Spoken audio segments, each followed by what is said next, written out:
So the previous, so yeah, I had a connection problem. So yeah.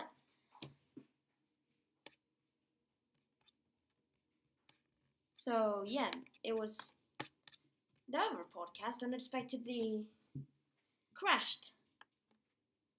So yeah, hello. So, because yeah,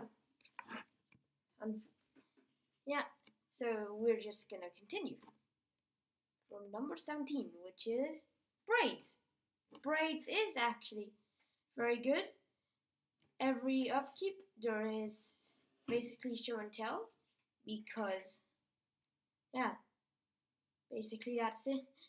At the beginning of each player's upkeep, that player may put an artifact, creature, or land from his or her hand into play. It's very good. Very good.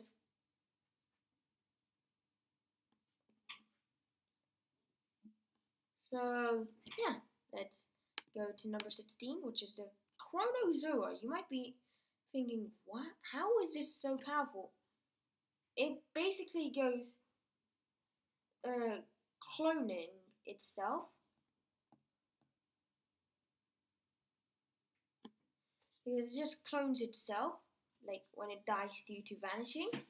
Because yeah, it just lives for 3 turns only, 4 mana free, but it has flying, so that makes it even better. And then if it would die, if it had no time counters on it, put 2 copies of Chronozoa into the battlefield. So like, basically,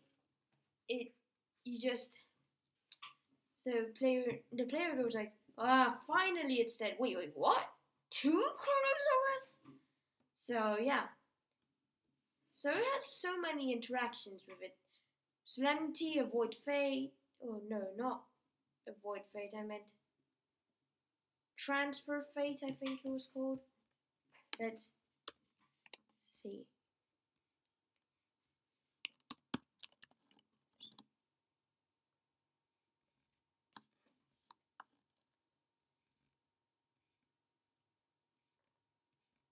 Fate Transfer. That was the name of the card. So yeah, Fate Transfer.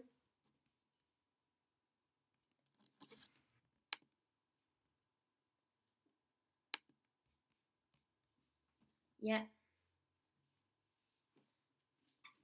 So you use Fate Transfer, immediately clones, and you just put more time counters onto another vanishing creature of yours.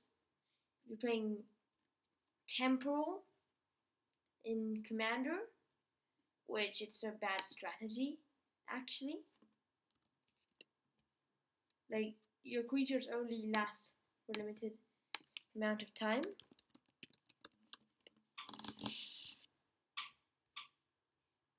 Anyway, there isn't enough creatures for a temporal deck, actually. There's only 15. Well, you can use Fading, which is the older version of Vanishing, which uses fade counters. Oh yeah, there is basically, it's literally 35 vanishing cards. Still not enough for temporal. Well, there's instants and sorceries. If you could use it using every single vanishing card. So you use 5 colors as a commander, and then it's really bad strategy. Temporal. Well, Chronozoa is the only not temporal creature you're gonna run in the deck, and a commander. Yeah, but temporal is a bad strategy. Number 15, Morphling. Morphling is 5 mana free shapeshifter that, yeah, you can pay 1 blue to untap it, or have it gain flying or shroud. on turn of turn, yeah. It has 1 mana to get +1, -1, or -1 +1 on turn of turn. Yeah, it's a cheaper version of Aetherling. I think it's the original version of Aetherling. Simply that Aetherling was just a slightly weaker version, I think. Well, let me see. Aetherling. Would you say Aetherling is weaker than Morphling? Well, it's slightly more expensive, rather than being a 3/3 to 4/5. It has less abilities. Can't untap it. Can flicker though. Can become unblockable, but Morphling can fly or have Shroud. Yeah, I think Morphling is better. It's a Vintage Master. Mythic Vintage Master. When Aetherling, it's just Dragon's Maze Rare. So, being a Vintage Master Mythic, it has to be OP. There's no way they just make a trash Vintage Masters Mythic. But yeah. Number 14 is Magus of the Bazaar, which is just the wizard version of Bazaar of Baghdad, which apparently Magus of the Bazaar is, I think it was like modern legal. Yeah, it's modern. I think it's modern legal when Bazaar of Baghdad is legacy banned. Because Bazaar of Baghdad used to be played in Legacy Manless Dredge, being like the only land, but it's basically doesn't even tap for mana.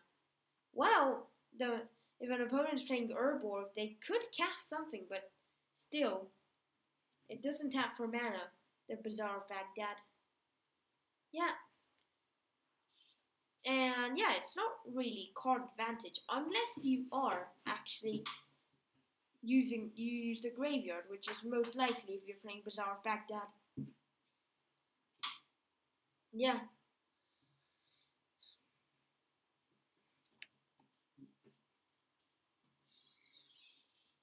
And there is number 13, which is Magus of the Future. It's basically the Magus version of Future Sight, which is kind of weird that in Future Sight isn't in the set, but Magus of the Future is in the set. And I think it got created in Future Sight. Anyway, it's basically very Future Sight effects are very good. Like play with the top card of your library revealed and play the top card of your library or simply just play the top card of your library, because yeah, Magus of the Future Sight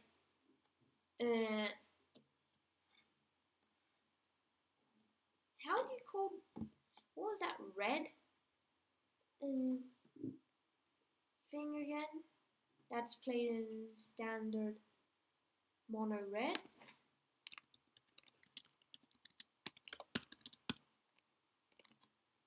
Mono red standard. Is it still in there?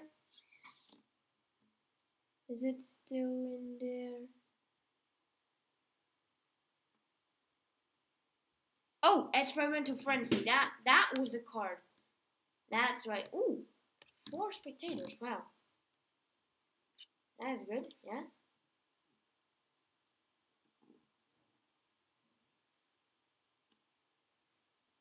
Yeah. Unexpectedly, the other stream crashed. So, yeah. If you haven't actually watched the first part of that podcast, you can actually go watch it after that podcast. Yeah. Because they unexpectedly crashed. Well, unfortunately, that part of the podcast isn't available on Twitch because I'm just streaming on YouTube, because the multi-streaming crashed out of nowhere. But yeah. Number 12 is Magus of the Mind. Literally, Mind's Desire put onto a creature. Oh! 1 plus the number of spells you cast this turn. And you shuffle your library only once. Oh, now I see. So if you actually get a ponder, you aren't the first card or not the last card. You aren't forced to shuffle again. Oh, that made it even better. I was playing it wrong. I was playing 1 less card with Magus of the Mind.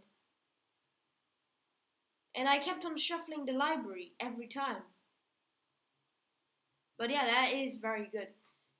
Because still, 1 mana, tap, sacrifice it, get something big from the top of your library. It's still a good card. Even if you can't storm, it's still good. Even better with storm. Number 11, Magus of the Unseen. So it's very good. It's because it's 2 mana 1/1 wizard. That's it, yeah, and it has 2 mana tap. Temporarily steal an opponent's artifact and on turn of turn. Untap it and it gains haste. But then tap it if you lose control of it at the end of the turn. Yep. That's right, but still, it's a very good card. You get to tap the artifact at the end of the turn. So that's good for disabling soul rings and getting extra mana. Wow. Well, actually, it's not really extra mana. Use it with Grim Monolith, I guess. Yeah, that's extra mana. And you're just frustrating the opponent. Yeah, I don't know. But it's very good. Number 10. Lighthouse Chronologist. I wouldn't say it's entirely better than Illusionary Informant. It is better than Illusionary Informant. Of course it is, but because that's a mythic and Illusionary Informant is a common. Yeah. But that, rather than having flying, it can level up for 1 blue. Whereas at level 4 to 6, it's a 2/4. So from 0 to 3, nothing happens. It's 7 plus. It's a 3/5. At the beginning of each end step, if it's not your turn, take an extra turn after this one. So many turns in Commander. Like, it'll be your turn. Then opponent. So say this is a 4-pod. It's pass your turn. Then the opponent plays. Then it's your turn again. Then passes to the next opponent. Then it's your turn again. Then passes to the next opponent. Then it's your turn. Then it's your turn again. Then it passes to the next opponent. So how it says there prevents infinite turns by itself. Which is funny. Yeah. Number 9. Erayo. Soratami Ascendant. Very good for Storm. It's, well, like, cast many spells in 1 turn, like a Cheerios Commander deck. But yeah, it's a 2 mana 1/1. Flying. Oh, flying. I did not know it had flying. And then when the 4th spell of a turn is played, flip it. Because transform actually used to be flip. And then the flipped one is Erayo.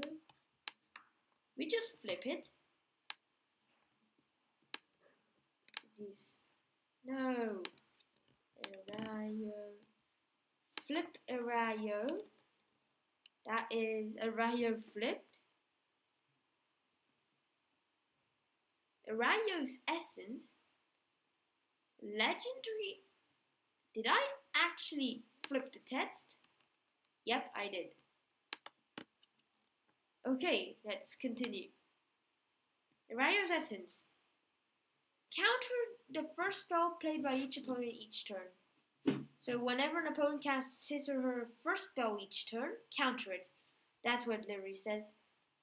So they have to play chump spells, like they have to play something weak at the start of the turn. It's a mana waste for them. It's very good.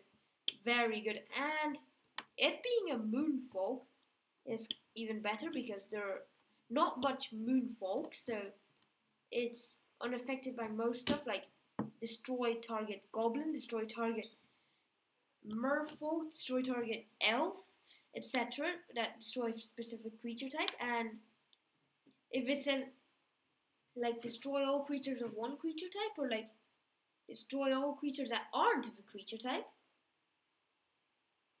that could survive. Like they name like insects or leviathans, and that survives. Or like even use like they will have to use their only one creature type board wipes to kill one creature.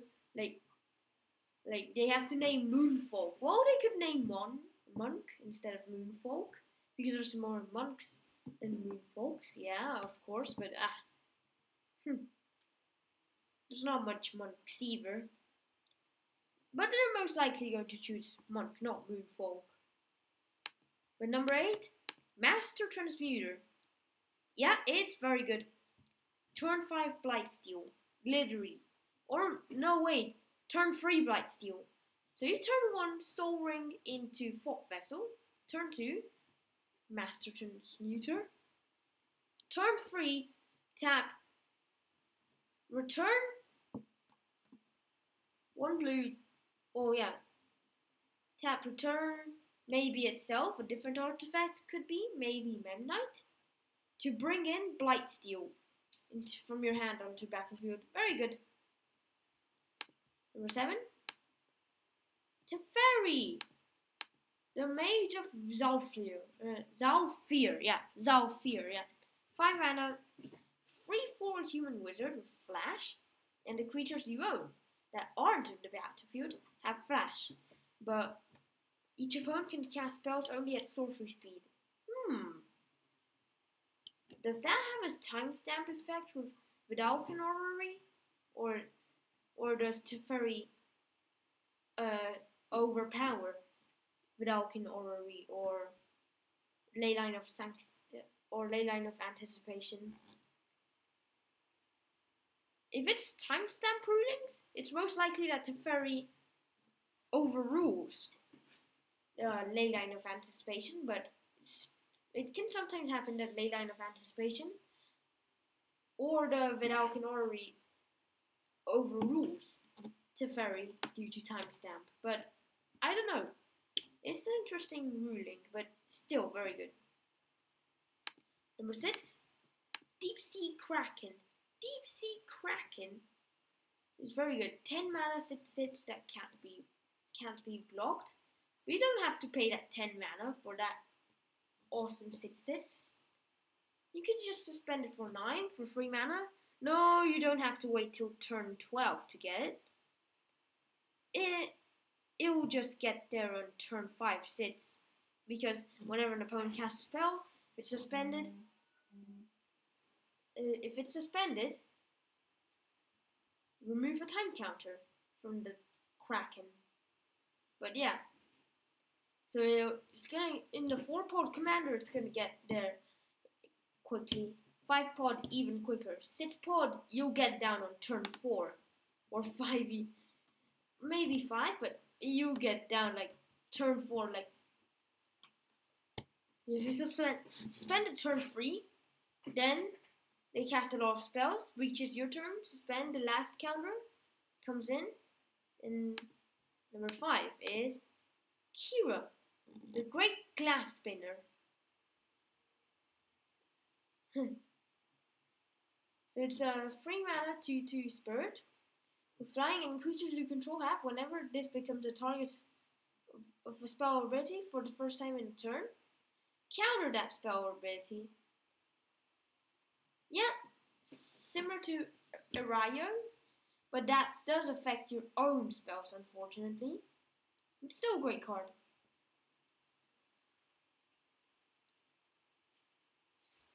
Still a very good card, yeah. Number 4. Gilded Drake. It's very good. You never get that 2 mana free because even if you don't trade it, it gets sacrificed. So basically you never get the free flying, but you exchange it with another creature. So actually you can get 2 mana 8/8, 2 mana 6/6 unblockable, rather than and then your opponent keeps a 2 mana free flying, and you keep the 10/10. No wait, 10/10. No, 10 mana 6/6 unblockable. OP. Yep, that's right. That's why it's a rare card. Number 3. Consecrated Sphinx. Consecrated Sphinx, very great. So 6 mana 4/6 Sphinx. Flying, whenever an opponent draws a card, you may draw 2 cards. Very good. If an opponent also has Consecrated Sphinx, no, you're not. Both players aren't going to get milled out. It's a May effect. So they don't get milled out if they want. That's right. Yeah, it's a May effect. Number 2, it's Snapcaster Mage. You don't usually see this in Commander, but it's a very great card. I just had to add it. There, yeah. 2 mana 2/1 human wizard with flash. And when it enters the battlefield, target instant or sorcery in your graveyard gains flashback until end of turn. The flashback is equal to mana cost. Very good. So you can flashback Eds spells by paying the Eds. And number 1, the greatest blue creature ever is Stormcrow. No, I'm just joking. It's not Stormcrow. Just because the thumbnail shows it's Stormcrow, it's not Stormcrow. It is Jin-Gitaxias, Corpse Ogre. It's 10 mana, 5/4 Praetor, with flash at the beginning of your end step, draw 7 cards. Each opponent maximum hand size is reduced by 7. Yep, this is very powerful because you get to draw so many cards of this, and you're frustrating the opponents, going like, why won't you let me have hands? Like, it's most likely going to have like maximum hand size 0, because usually it's 7. There are a few like increase the maximum hand size, like Minamos Scrollkeeper, which still is a very bad card, very bad card. Although it just increases your maximum hand size by 1. It's still a bad card. I used to run it, but I removed it because I realized it was bad. Although it was a 2 mana 2/3, it had Defender. It doesn't attack. Kind of weak for Commander. Yeah. In Limited, you could play Minamos Scrollkeeper. But yeah. Still, if they have Minamos Scrollkeeper, they'll have a maximum hand size of 1 card. But whenever an opponent plays Jin-Gitaxias, I don't really care, because most likely you'll have a Nether Hall or Fort Vessel, Reliquary Tower. I'm gonna add Library of Leng to my Commander deck. Yeah. Ooh, 5 YouTube spectators. That's so awesome. Yeah. And what's even better is I have Flash, and you draw cards. Very good. It doesn't increase your maximum hand size. Might be thinking, why doesn't it say your maximum hand size is increased by 7? Well, it's better that you draw 7 cards at end step and not maximum hand size get increased by 7, because you play this when you have no maximum hand size, or your maximum hand size is increased, or it's late game and you have no cards in hand, You just have to cast this because it will refill your hand. It's very good. Still very good. Way better than Stormcrow. Yeah, it was a great card. But no. Stormcrow, oh wait, you're not good anymore. You're not even better than Illusionary Informant. Yeah. Okay, yeah.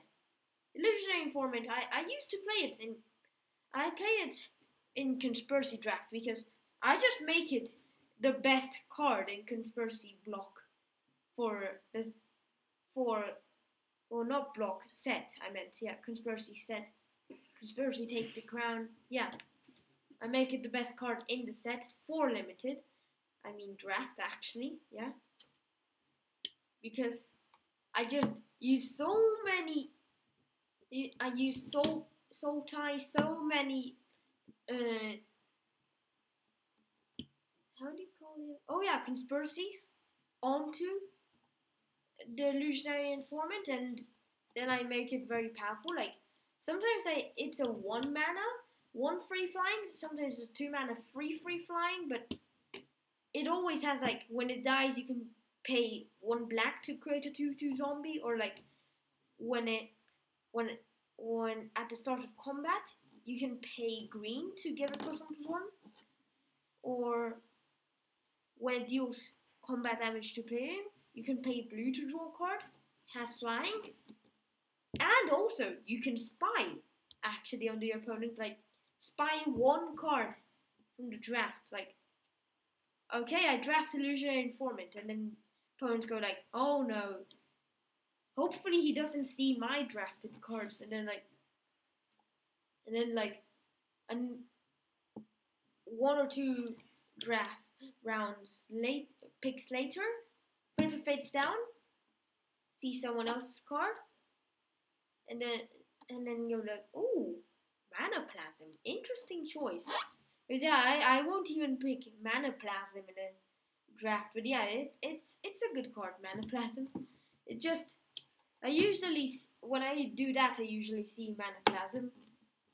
I don't know why that keeps on happening, but yeah. Still, Illusionary Informant is a bad card.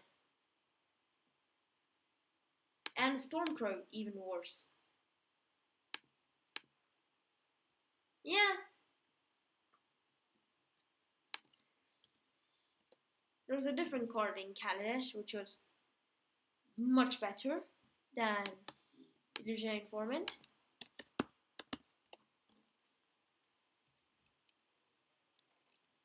Yeah, it is called Flint's Nest Crane.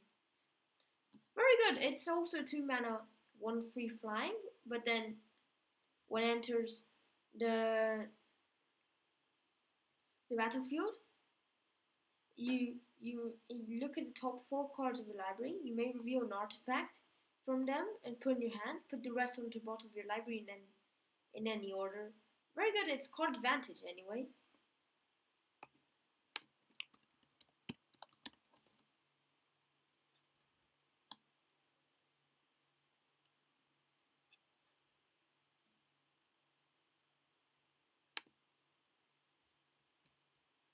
Yep.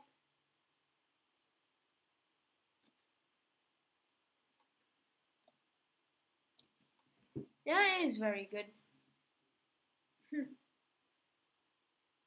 But yeah. So, yeah. Type in the live chat or top chat, yeah. Or in the comments, which one of these cards did you like the most? How would you order these cards? What is your top 20 best blue creatures for Commander, in your opinion, actually? And recommendations for my next podcast. So yeah, thanks for watching. Hope you enjoyed this podcast. Like, subscribe, follow my Twitch channel. Also, like the previous part of the podcast, watch it, as well as watching my other videos. stay tuned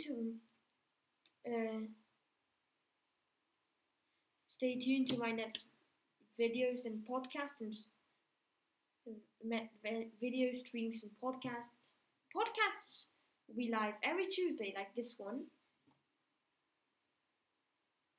So yeah, stay tuned to them. Yeah, and bye. Creature. Beautiful.